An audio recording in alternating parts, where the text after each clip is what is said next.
This is the June 2014 C4 section. The first question is about being able to understand and interpret the numbers that are given to you on the periodic table.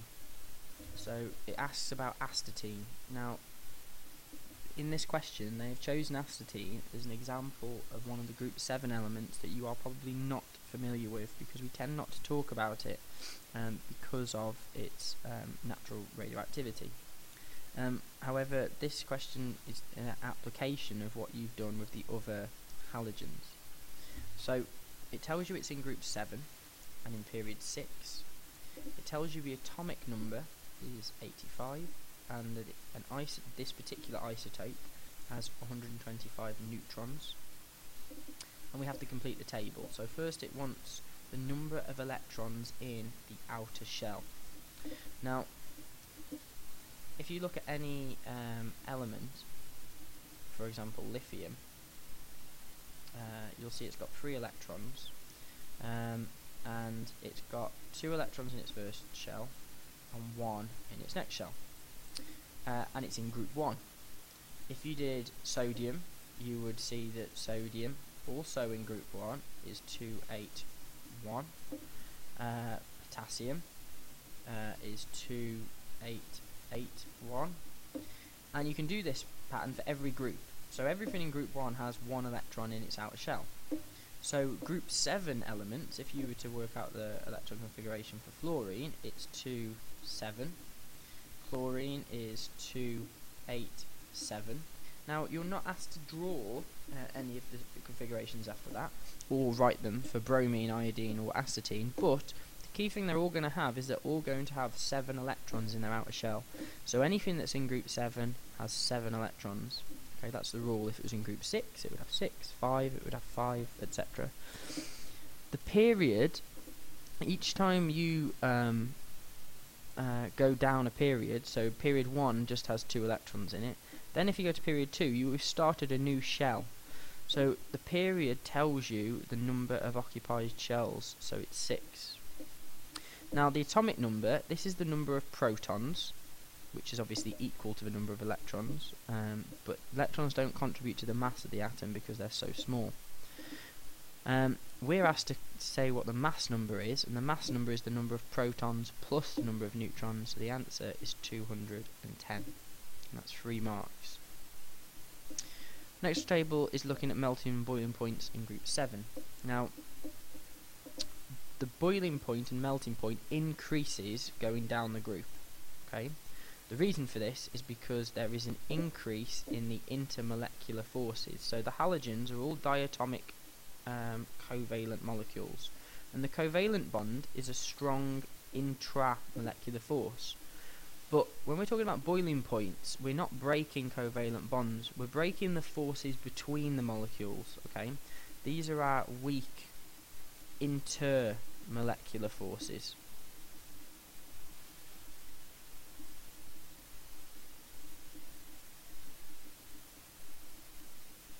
And so when something reaches its melting point, for example, melting, if you think of ice as the example, when ice melts it turns into water. So melting is going from a solid to a liquid. Okay, the melting point, you can also go back the other way, but we call that freezing. Okay, so what happens at this point, at this temperature, is the temperature is hot enough to break these weak intermolecular forces and pull the molecules apart. So if we go from a solid to a liquid, the bonds are being broken, and then they can still move around each other though. When we go at boiling point, we're going from a liquid to a gas, and again these bonds are being broken so that the molecules can fly around completely as a gas. So the question is to predict, which basically means guess, the boiling point and melting point of fluorine.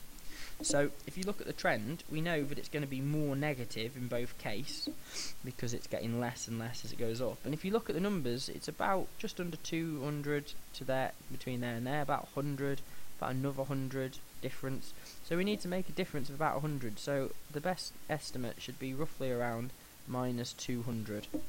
any answer between minus 160 and 120, minus 220 would be correct for that. And then the boiling point, again, if you look at the sort of changes here, you're looking at a change of roughly around sort of 80 or so. So the answer that they would have accepted, the range that they would have accepted for that particular question was around about 100 and minus 80 up to minus 200. So about minus 120 is an approximately good guess. So we then have to predict the state of fluorine at 20 degrees C. So fluorine will boil at minus 120. Room temperature is 20 degrees C. So that means that at room temperature it's already turned into a gas. So the explanation that goes with this, the answer is a gas. The explanation is because the temperature is hotter than the boiling point, and it's as simple as that. Which element has the strongest intermolecular forces? Well, I've shown the structure here, and the temperature, the boiling point and melting point increases going down. That means this one, astatine, must have the strongest intermolecular forces, which is why it's got the highest melting and boiling point. The next question is a straightforward equation question. So Zahir predicts that chlorine will react with potassium astatide, and they give us the formula for that. He predicts that potassium chloride and astatine will be made. So remember, react and made indicates what our reactants are. So we've got chlorine, which remember is Cl2 because it's a gas, it's a diatomic molecule. Potassium astatide, which is given to us. We'll then go to potassium chloride, which is going to be the same, which is going to be KCl, and astatine, which is AT2. Tell you that, don't miss the 2 out. That would give you 1 mark. The second mark is balancing, and you need to put 2 in front of the potassium astatide and the potassium chloride. This question is about explaining with reasons which metal would be best to make the orbit. The answer for this is C. The reason is because it corrodes very slowly, so B would be the wrong choice because it corrodes very rapidly. It's very strong, which is obviously a useful feature for making structures, but also it's got a very low density, and remember, density is a key thing to look at when you get a table on metals like this. Always look at density, because if something has a low density, that means it's lightweight, and that is a useful feature. The electrical conductivity is not going to make any difference for its use as a statue.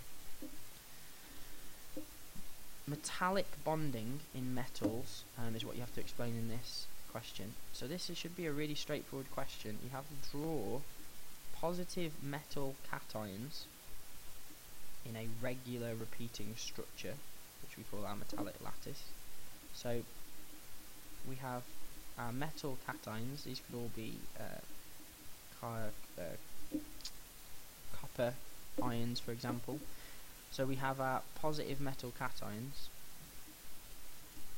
And remember, cations means positive ion. Think of the T as the positive. So metal cations. And then we have delocalized electrons in this structure that are free to move around. So the electrons are moving around in each direction. So we have delocalized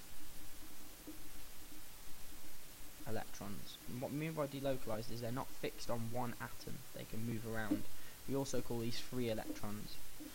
Now the reason most metals in the second part of this, the explain part, we've done the describe part, and we're going to do the explain part, why most metals have a high melting point, is going to be our third mark, and the reason is because there is a very strong attraction between the metal cation and the delocalized electron. So it's that strong attraction or strong force that leads to a high melting point, because we've obviously got to break that bond. And that's it for 3 marks.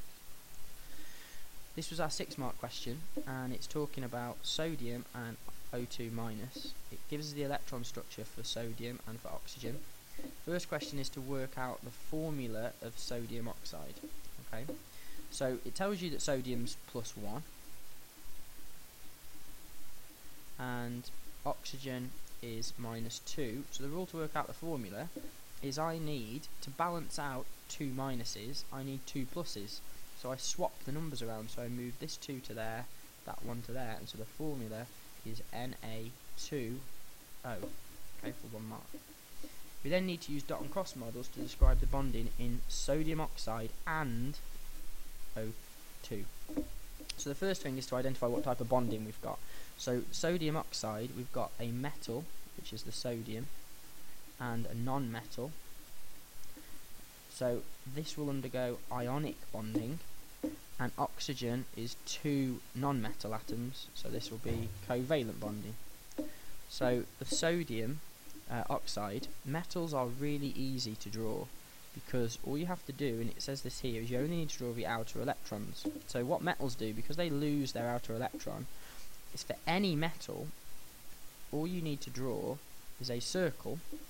The outer ring that had 1 electron in it, it's lost that electron, so we've now got a full the full shell below, and you put it in square brackets, and whatever group it's in, you make sure you give it the correct charge. So group 1 forms a +1 charge, and that tells you that there. So that would sodium, you'd get probably about at least 1 or 2 marks for that. Then the oxygen that goes with it, again this is easy. What you need to do for a non-metal is look at what group it's in. So oxygen is in group 6, so just simply draw 6 dots, because that's what group it's in, and then it will gain 2 or more electrons to get it up to 8, so put 2 crosses in there, and then do square brackets, and then put -2. Okay, and that would get you 4 marks at that point. Then we've got to do the oxygen. Now this is slightly trickier. We know that oxygen has got, if you look on the periodic table, it's got 8 electrons, and it's the electron configuration of 2, 6, which they've told you in this question. So what you need to do is think about what does it need to do to get to 8, and we've seen here that it needs to gain 2 electrons. That means in this case it will form 2 covalent bonds. So what you do is draw 2 atoms, like so. Draw 2 covalent bonds, so a dot and a cross and a dot and a cross, and then just go around each circle making sure it adds up to 8. So I've got 1, 2, 3, 4 electrons there, so I need 4 more crosses for this one, so it's got its full 8.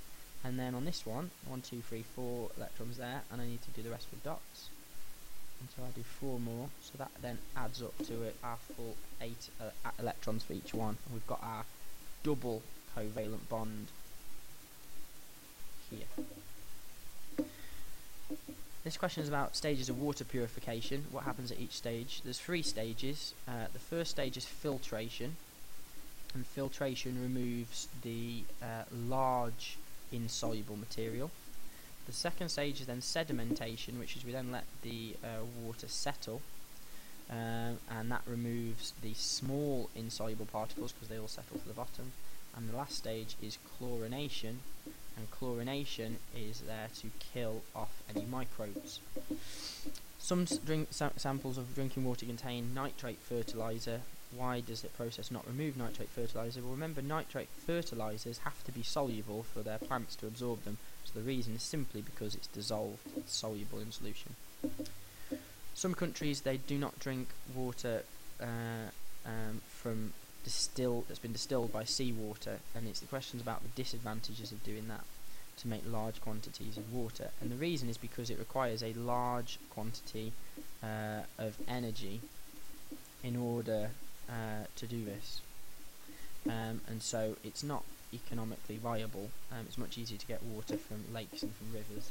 In hot countries, they may allow evaporation to naturally sort of produce salt, but it's just not an economical way, so because of the large amount of energy and the large amount of heat that is required to heat up and boil the water and then condense it again.